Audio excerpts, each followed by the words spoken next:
Outro dia, eu cheguei em casa, depois de um longo dia de trabalho, e eu disse para minha esposa: nossa, hoje estou tão cansado, eu só quero sentar e relaxar, afinal de contas, eu também sou filho de Deus.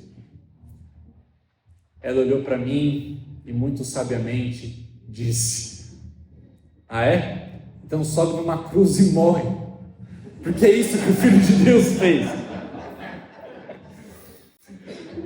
O Filho de Deus não teve uma vida de conforto e descanso, de relaxamento. Ela estava certa. Conforto não é um privilégio dos filhos de Deus. Mas então, quais são os privilégios? Se conforto não é um deles, quais são os privilégios de sermos filhos de Deus? É sobre isso que eu quero falar essa noite com os irmãos. Portanto, abra sua Bíblia em Romanos capítulo 8, versículo 14 a 25. Porque todos que são guiados pelo Espírito de Deus são filhos de Deus. Pois vocês não receberam um Espírito que os torne de novo escravos medrosos, mas sim o Espírito de Deus que os adotou como seus próprios filhos. Agora nós os chamamos Abba, Pai, pois o seu Espírito confirma a nosso Espírito que somos filhos de Deus.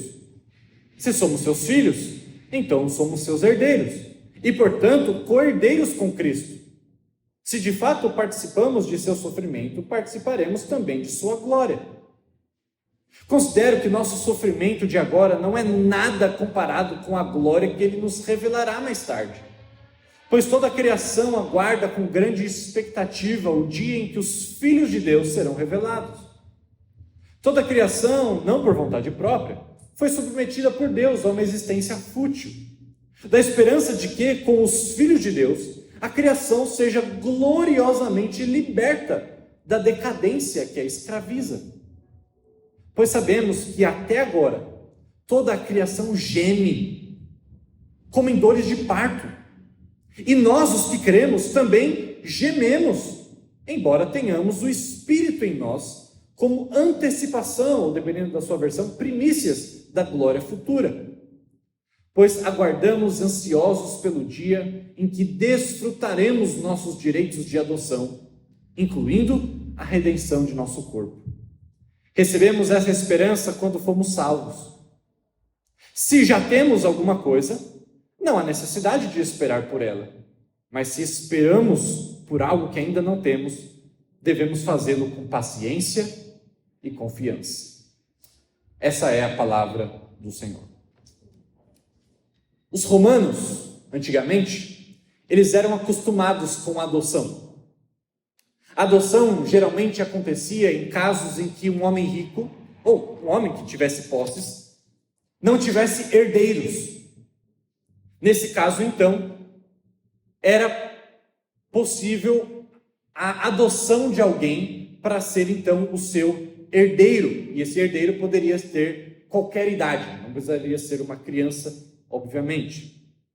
E no momento em que essa adoção, nessa cultura romana, acontecia, automaticamente e várias coisas imediatamente aconteciam para quem tinha sido adotado. Algumas delas são: primeiro, as suas antigas dívidas e obrigações legais eram totalmente pagas, eram quitadas. Isso acontecia imediatamente. Em segundo lugar, essa pessoa adotada, ela ganhava o nome da família daquele pai, né, que adotou. E se tornava instantaneamente herdeiro de tudo aquilo que aquele pai possuía. Em terceiro lugar, aquele pai se tornava instantaneamente responsável por todas as ações do filho, os seus débitos e crimes e etc. E por último, aquele filho passava a ter obrigação de honrar o seu pai. E todas essas coisas, e além delas, tudo isso acontece nessa passagem. Todas essas coisas se encontram neste texto. E antes de começar a enumerar os privilégios de sermos feitos filhos de Deus, eu queria fazer apenas algumas observações introdutórias. A primeira delas tem a ver com a pergunta: o que nos torna filhos de Deus? O que nos faz ser adotados por Deus? E o versículo 14, que é o começo do nosso texto, já deixa bem claro o seguinte: porque todos que são guiados pelo Espírito de Deus são filhos de Deus. O que nos torna filhos de Deus é termos o Espírito Santo de Deus. E esse Espírito, então, ele nos leva a odiar tudo aquilo que o Espírito odeia e nos leva a amar aquilo que o Espírito ama. E somos assim, então, guiados pelo Espírito de Deus. E percebam comigo, estamos diante de um pacote. Não dá para particionar isso aqui. Ou seja, ou temos o Espírito Santo de Deus e somos guiados por Ele, e somos filhos de Deus e pertencemos a Cristo, ou não temos nada. Me entendam. Se você não é guiado pelo Espírito, se você não está unido e pertence a Cristo, então você não pode de maneira alguma ser um filho de Deus. Percebam como a Trindade está envolvida aqui no negócio. O Pai, o Espírito que te guia e o Filho a quem você está unido ou a quem pertence. Sem nenhuma das pessoas, ou sem alguma das pessoas da Trindade, você não pode ser considerado filho de Deus. É um pacote completo. E o versículo 15 nos diz que vocês não receberam um espírito que os torne de novo escravos medrosos, mas sim o Espírito de Deus, que os adotou como seus próprios filhos. A imagem da adoção aqui nesse texto nos mostra que ninguém nasce em um verdadeiro relacionamento com Deus, num verdadeiro íntimo relacionamento com Deus. Se recebemos algo, é porque antes não tínhamos. Não vem no nascimento. Quando a gente nasce, a gente já não nasce filho de Deus. Logo, aquela frase que a gente diz, né? Todo mundo, ou espero que a gente não diga, mas todo mundo é filho de Deus, é uma frase mentirosa, porque ninguém nasce filho de Deus no nascimento, não no primeiro. Nós somos originalmente, na verdade, órfãos e escravos. Essa é a linguagem que o texto diz.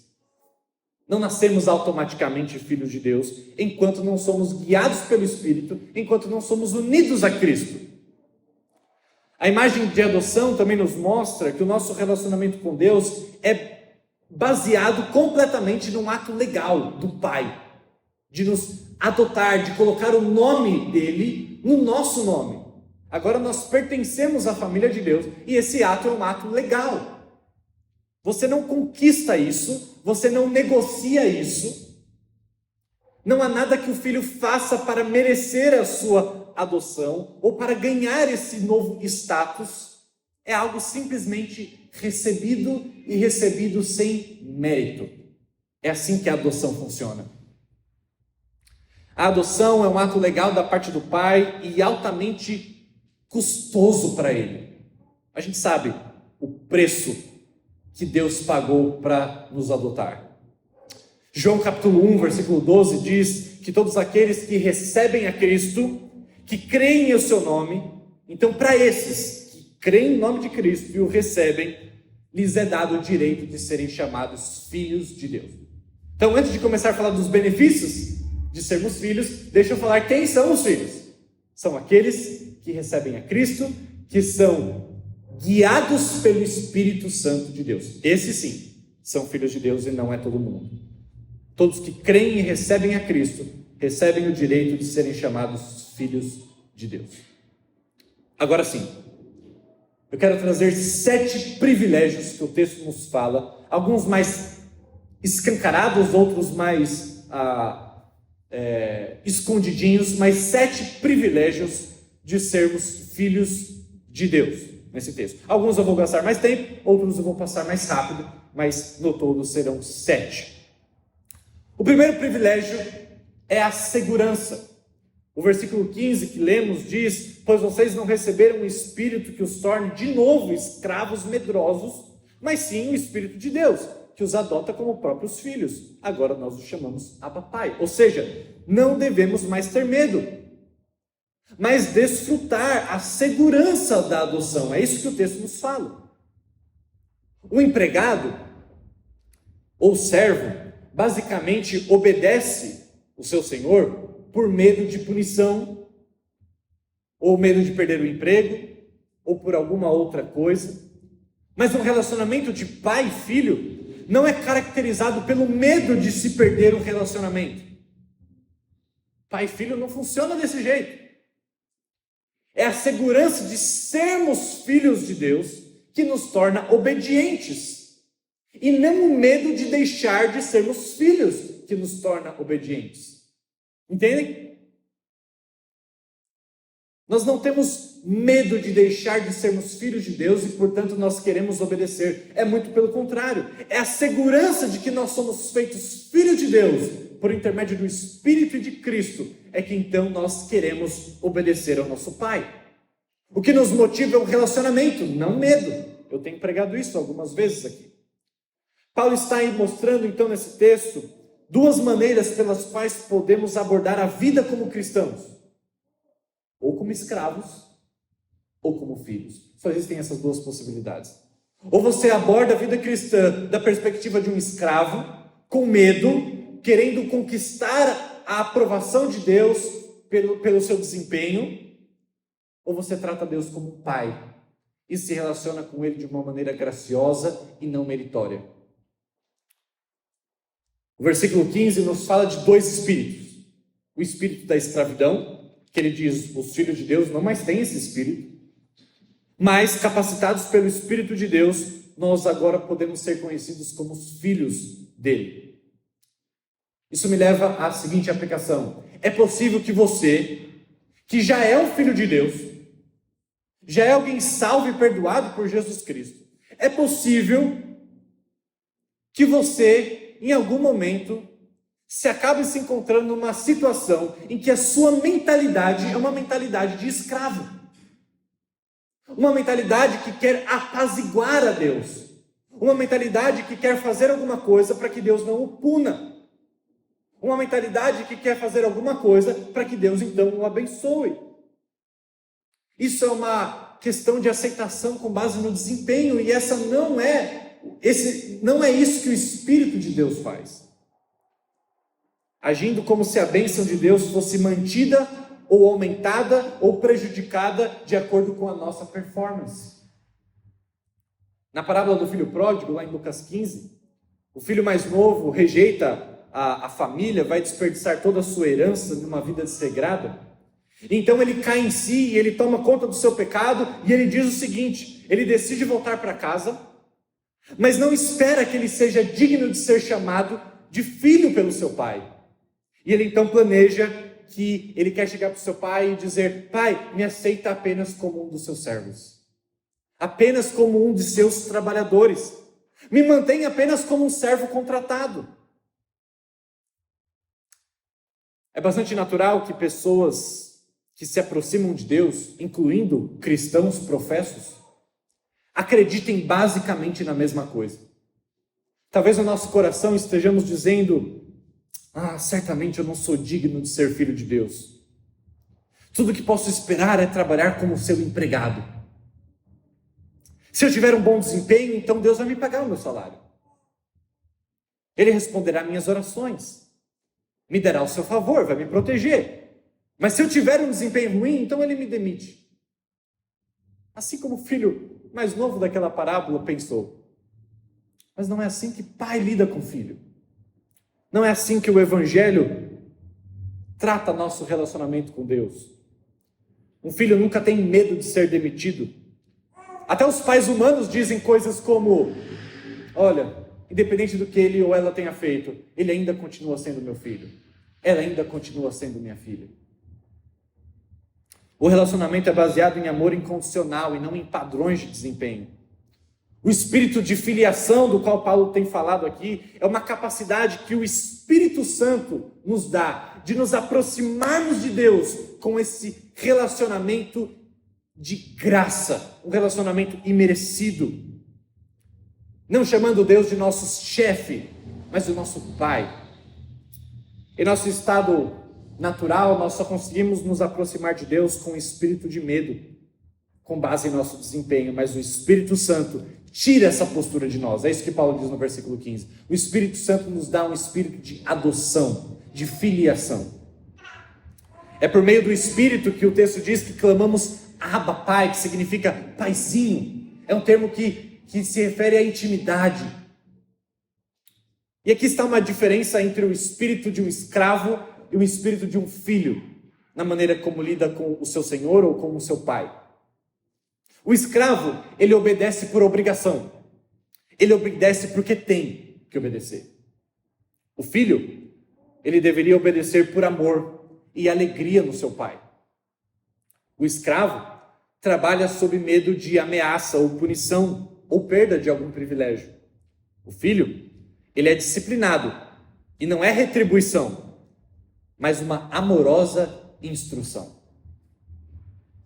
O escravo, ele tem insegurança. Ele diz: se eu falhar, o meu mestre vai me pegar. O filho, com base na sua segurança, diz: se eu falhar, meu pai irá me perdoar. O escravo se concentra no comportamento externo, no cumprimento de regras apenas. O filho se concentra no relacionamento e nas atitudes para com seu pai. O escravo, ele tem que trabalhar, mas não é dado nenhuma honra a ele. O filho é honrado e convidado a apreciar o trabalho em que gasta o seu tempo e a sua energia. Mas eu quero te convidar a pensar em segurança, não apenas desse aspecto da aceitação para com Deus, que de fato é algo central no texto. Mas eu quero te convidar a pensar naquela segurança que a gente costuma ver nos nossos filhos. Aqueles que são pais ou aqueles que são filhos, pensem na maneira como você lida com seu pai.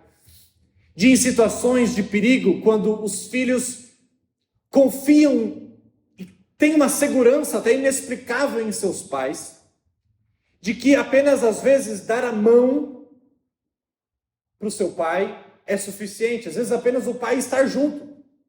Por exemplo, crianças muito pequenas que saudavelmente têm medo de atravessar rua sozinho. É bom que tenham. E então, de repente, o seu pai pega em sua mão e pronto. Todo perigo foi embora. Há uma confiança naquele que você sabe que se importa com você e que, independente dos perigos, ele está segurando a sua mão.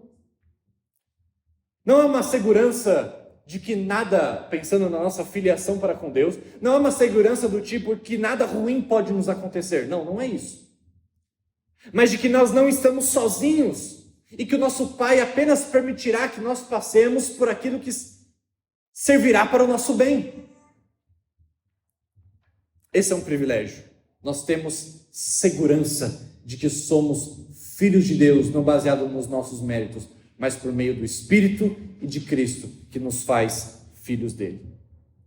Em segundo lugar, o segundo privilégio, além da segurança que temos, nós temos também autoridade.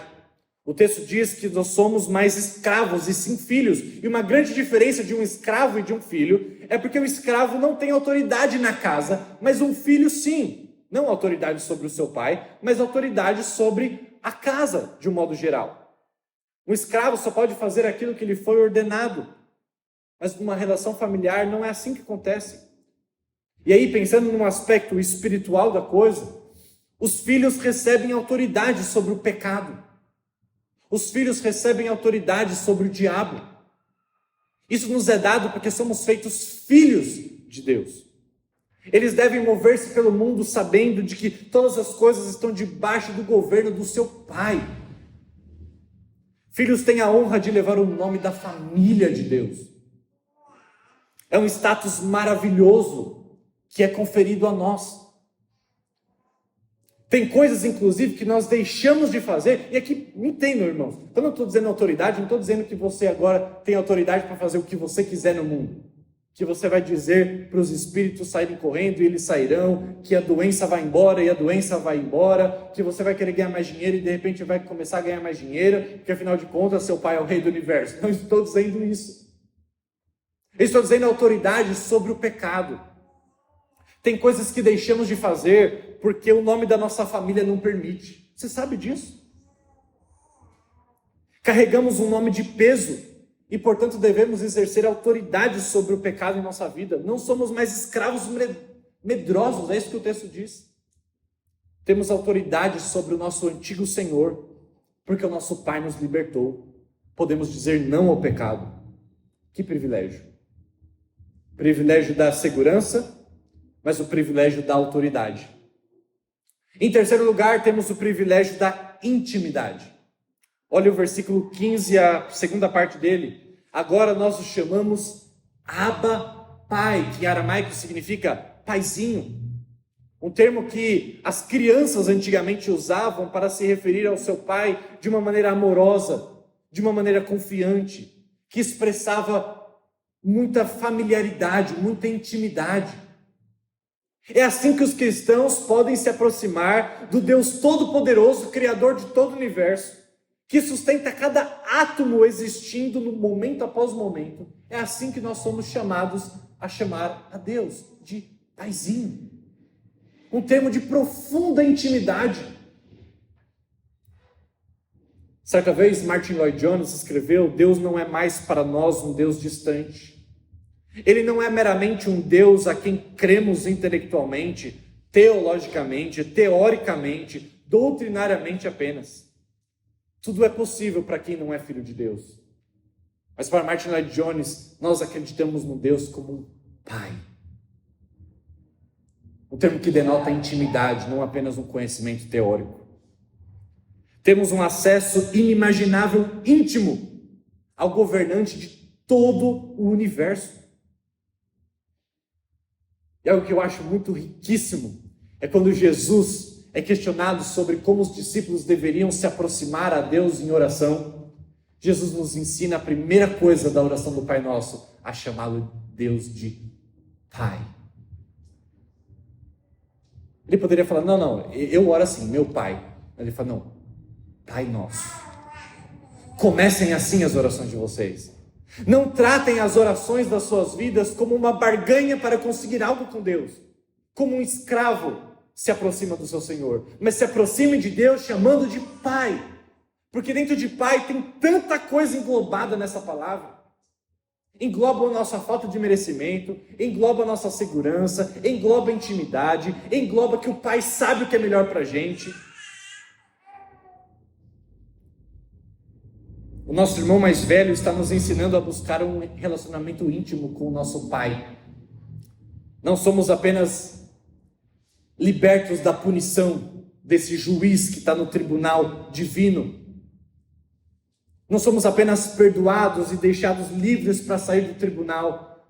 Mas esse juiz nos chama nos cantos e diz: eu não apenas te libertei da punição que você merecia, mas eu estou te adotando. Vem morar na minha casa. Vem me chamar de pai. É isso que o Evangelho fala. É intimidade que Deus nos oferece, não apenas um perdão de fique longe de mim agora.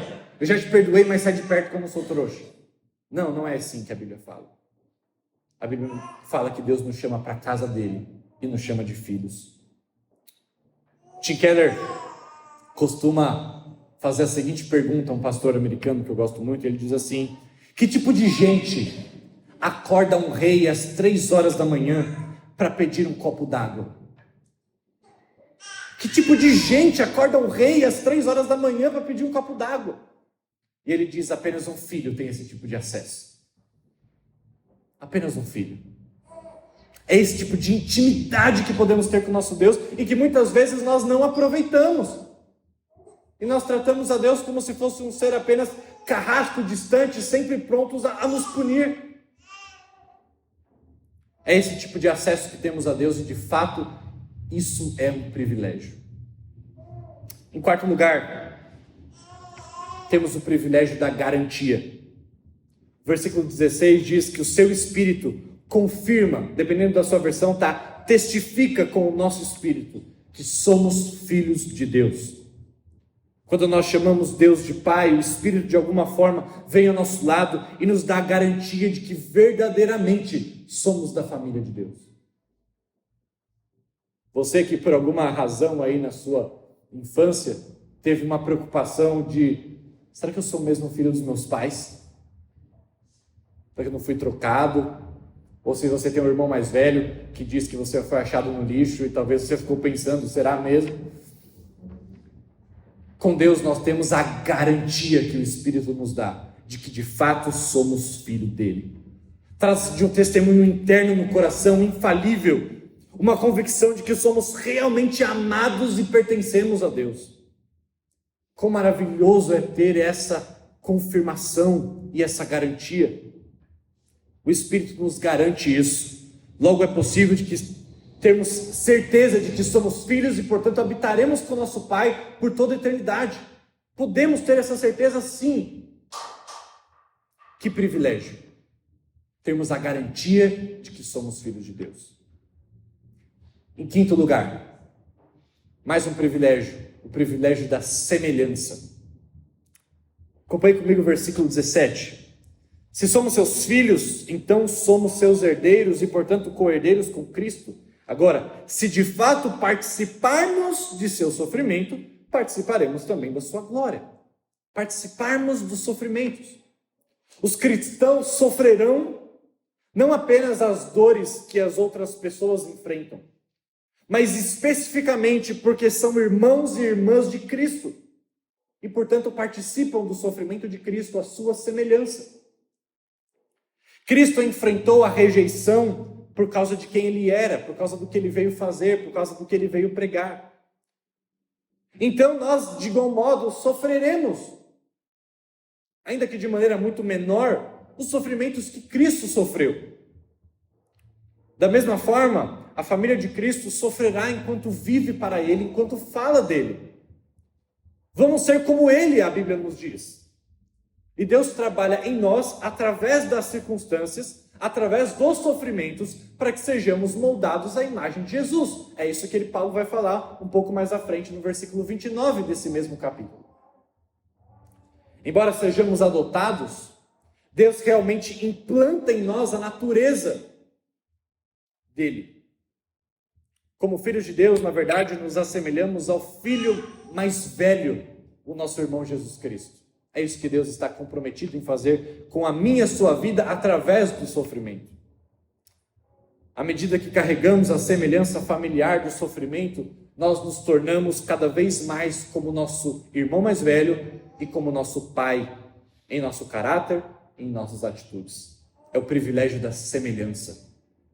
É assim que o cristão encara a perseguição e considera como um privilégio, porque sabe que nas mãos de Deus, o que isso tem tornado no nosso caráter. Que privilégio, seremos como Ele. Mas esse processo, até ser finalmente como Ele, não acontece no futuro.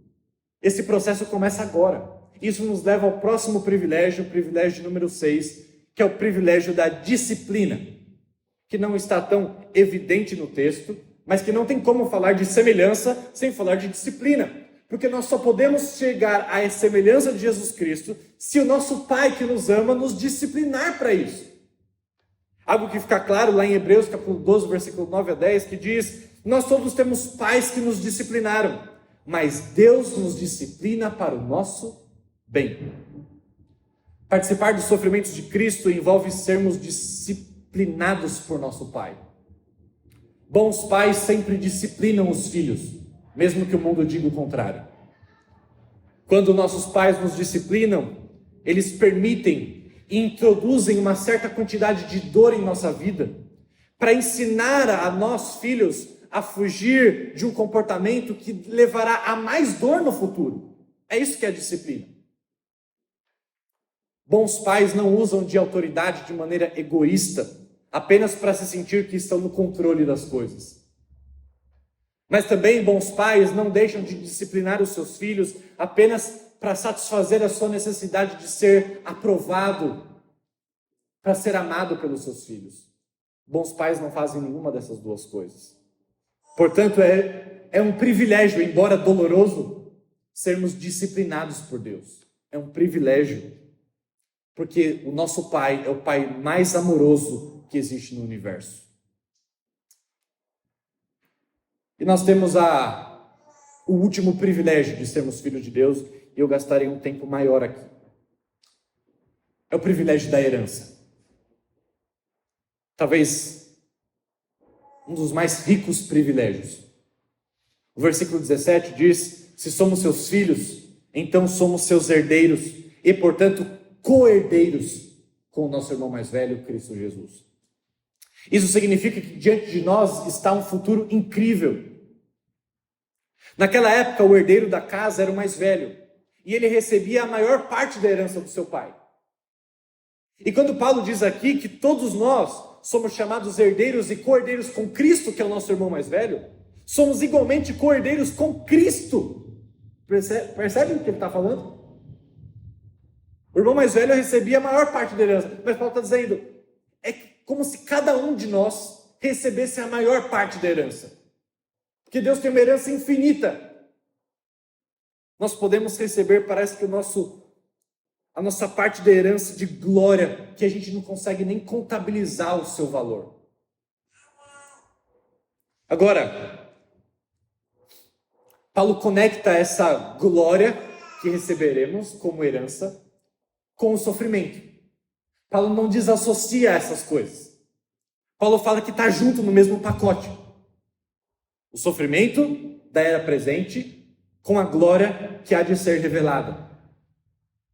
Agora a pergunta que subjaz, a pergunta que está debaixo dessas duas comparações de glória e sofrimento, que parecem ser coisas tão distintas,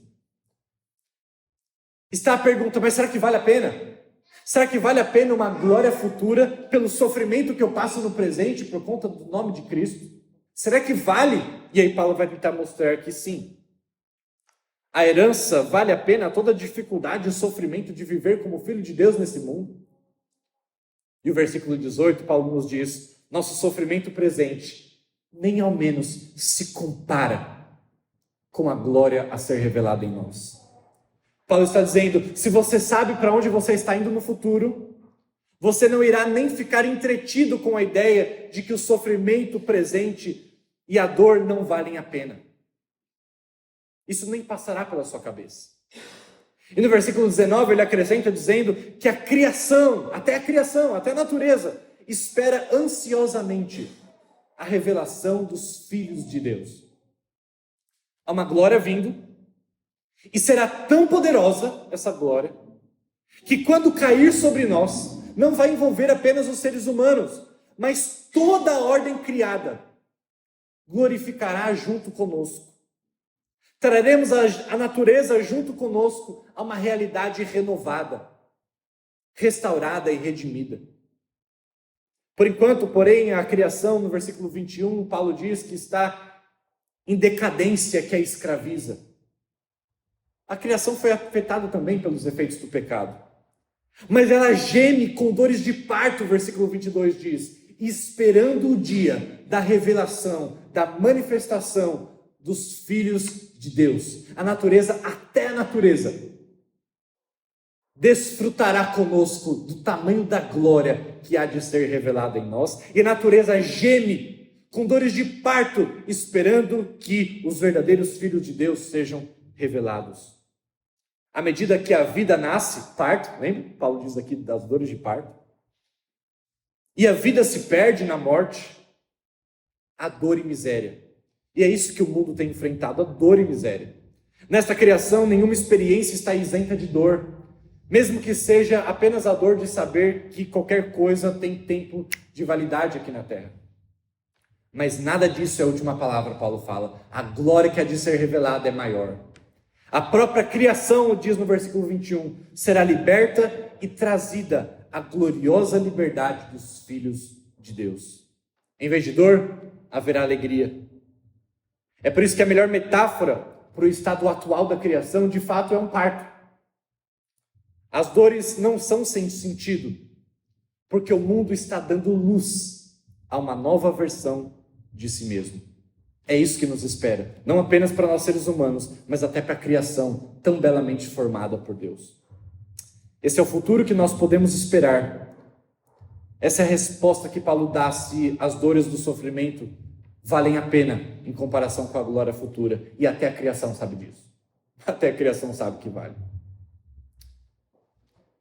A dor e agora futuro explicam porque o cristão geme interiormente, enquanto, no versículo 23, Paulo diz, se espera ansiosamente. Olha que são coisas, parecem antagônicas, né? Ele está dizendo que o cristão geme interiormente, mas ao mesmo tempo o cristão espera ansiosamente, assim como a criação faz, também geme, e espera ansiosamente a revelação dos filhos de Deus. Assim como a mulher em trabalho de parto faz, geme, mas espera com ansiedade a vinda do seu filho. Neste versículo, Paulo nos aponta por uma coisa que os filhos de Deus já têm e outra que ele não tem. Nós já temos, aquilo que o texto diz, as primícias do Espírito. Ou, na versão que lemos, já temos as antecipações do Espírito. O que seriam primícias? Na época de Jesus, primícias do apóstolo Paulo, primícias era aquela primeira colheita. E aí, aquela primeira colheita, quando você experimentava aquele alimento, você tinha uma ideia por antecipação do que viria a ser, então, a colheita como um todo. Atualmente, o Espírito está nos tornando vivos interiormente, nos dando uma liberdade gradual, nos dando aperitivos daquilo que nós desfrutaremos plenamente depois. O que temos ainda são as primícias. O que temos ainda é um antigosto. O que temos ainda é um aperitivo. O Espírito Santo um dia completará essa obra. Isso virá somente quando tivermos o que atualmente não temos e que aguardamos atenciosamente e ansiosamente. Que o texto diz a nossa adoção de filhos. Aí você fala, não, peraí, agora Paulo ficou maluco. Ele acabou de falar que a gente já é filho, mas agora ele diz que nós ansiamos pela adoção de filhos, como se fosse algo que ainda vai vir? De fato é isso. Isso significa que nós somos legalmente adotados, já somos filhos de Deus, mas ainda não recebemos a plenitude da semelhança familiar. Ainda não desfrutamos da celebração final do nosso status de filho. Já somos filhos, mas ainda há um aspecto da filiação que nós aguardamos no futuro. Por isso nós esperamos ansiosamente. Devemos lembrar que a dor, tanto de fazer parte da família de Cristo em um mundo de frustração e rejeição, quanto de sermos transformados à imagem do Filho, não podem ser comparadas com a glória que há de ser revelada em nós. Isso deve gerar no nosso coração expectativa. Às vezes a gente tem expectativas apenas para o que esse mundo pode oferecer, mas esquecemos que os melhores dias ainda estão por vir. Mas a gente vive aparentemente como se os nossos melhores dias tivessem ficado no passado. Esperamos e esperamos com paciência, o versículo 25 nos diz, sabendo que a dor passará e tudo que essa vida tem a oferecer nem se compara, não é nada. Certa vez, C.S. Lewis escreveu o seguinte: Deus transformará naquele dia o mais fraco e imundo de nós em uma criatura deslumbrante, radiante e imortal, pulsante com tanta energia, alegria, sabedoria e amor, que nós não podemos sequer imaginar agora. Um espelho brilhante, inoxidável, que reflete a glória de Deus, ainda que não de maneira perfeita. Esse será um processo longo, C.S. Lewis diz, e em parte muito doloroso, mas é assim que tem que ser, nada menos do que isso. E aqui eu quero terminar com uma implicação muito prática para mim e para a sua vida. A ideia de que o último privilégio da adoção de filhos é a herança que receberemos, essa herança que não se corrompe, que não envelhece, uma herança que nós não podemos sequer contabilizar, que não se compara com a dor e o sofrimento deste mundo. Isso nos leva a pensar o seguinte: a perspectiva que temos do nosso futuro molda a maneira como processamos o nosso presente. Se você viajou até aqui, peço para que você retome a sua atenção. O fato de termos uma herança maravilhosa, imensurável, incompreensível da parte de Deus que nos aguarda no futuro, isso deve fazer com que as nossas atitudes no presente sejam processadas dessa perspectiva futura. E eu quero usar uma ilustração para te ajudar a compreender melhor o que eu estou querendo dizer. Imagine duas mulheres que a única coisa que elas possuem é R$1.000 em suas bolsas. Cada uma tem uma bolsa com R$1.000 dentro. É tudo que resta para elas. Só tem isso. Só que uma delas é dito, seja lá por que razão, de que no dia seguinte essa mulher ganharia 10 milhões, e para ficar mais proveitosa essa notícia, 10 milhões de dólares. Aí sim. Já a outra não tem garantia nenhuma e não vai ganhar nada depois de infinitamente dias. É aquilo que ela tem, R$1.000 na bolsa e só. E de repente as duas andando no centro de Guarulhos, as duas são assaltadas. A bolsa das duas é levada, com todos os R$1.000 que elas tinham. As duas estavam agora sem absolutamente nada, só com a roupa do corpo. Aqui sabia que no dia seguinte ganharia 10 milhões de dólares? Disse em certa entrevista: poxa, que inconveniente, que chato. Como a situação é ruim, né? Ser roubado. R$1.000. Mas tudo bem. Já a outra, devastada. Devastada. Não conseguia nem dizer nenhuma palavra, só soluçar de choro. Era a única coisa que eu tinha. E agora eu não tenho mais nada. Mas por que isso? Por que reações tão diferentes? As duas foram roubadas com a bolsa que tinha tudo que elas possuíam no presente. As duas, elas estavam sem nada no momento. Mas uma teve uma reação muito tranquila e a outra se desfez. Como isso explica? São as mesmas circunstâncias, por que respostas tão diferentes? Porque o que você sabe sobre o futuro determina completamente como você processa o presente. O que você sabe sobre o futuro, a sua compreensão daquilo que acontecerá, determina como você se comporta no presente. Como vocês podem saber que a redenção dos seus corpos está chegando? Paulo diz aqui no final do texto. Como você pode saber que esse é o seu futuro? Se você soubesse, se você imaginasse o tamanho da herança reservada para você e para mim. Se tivesse certeza disso, eu te garanto, você poderia enfrentar qualquer coisa nesse mundo. Porque muito mais do que 10 milhões de dólares entrarão na sua conta bancária, muito mais do que isso. Eu não estou falando aqui monetariamente falando. Como você pode ter certeza que essa herança é sua? Porque um dia esse pai envia o seu verdadeiro herdeiro para morrer em uma cruz no seu lugar e fazer coro com o meu e com o seu gemido e gemer naquela cruz dizendo: Pai, por que me abandonaste? E Deus estava fazendo isso para que nos pudesse adotar.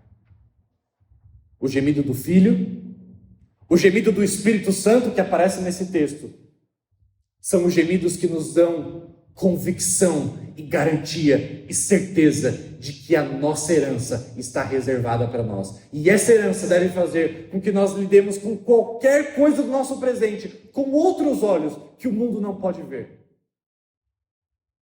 Não é isso que Paulo diz lá em 1 Tessalonicenses? Eu digo essas coisas sobre o futuro de vocês para que vocês não sofram como os que não têm esperança.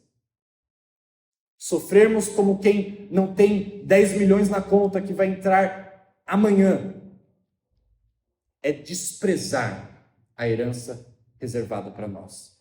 É desprezar a glória de Deus. Portanto, pense nessa noite. Quais são os privilégios desses que eu citei, desses 7? Quais são os privilégios de ser filho de Deus que hoje mais mexem com você? Que particularmente fizeram sentido de alguma maneira na sua vida hoje? Qual desses privilégios? E uma última pergunta. Qual a diferença que esses privilégios irão fazer nos seus pensamentos, nas suas prioridades, no seu calendário, na sua agenda? Que diferença esses privilégios farão nos seus comportamentos hoje? Já que aquilo que acreditamos do futuro molda o nosso comportamento do hoje. Que diferença esses privilégios irão fazer?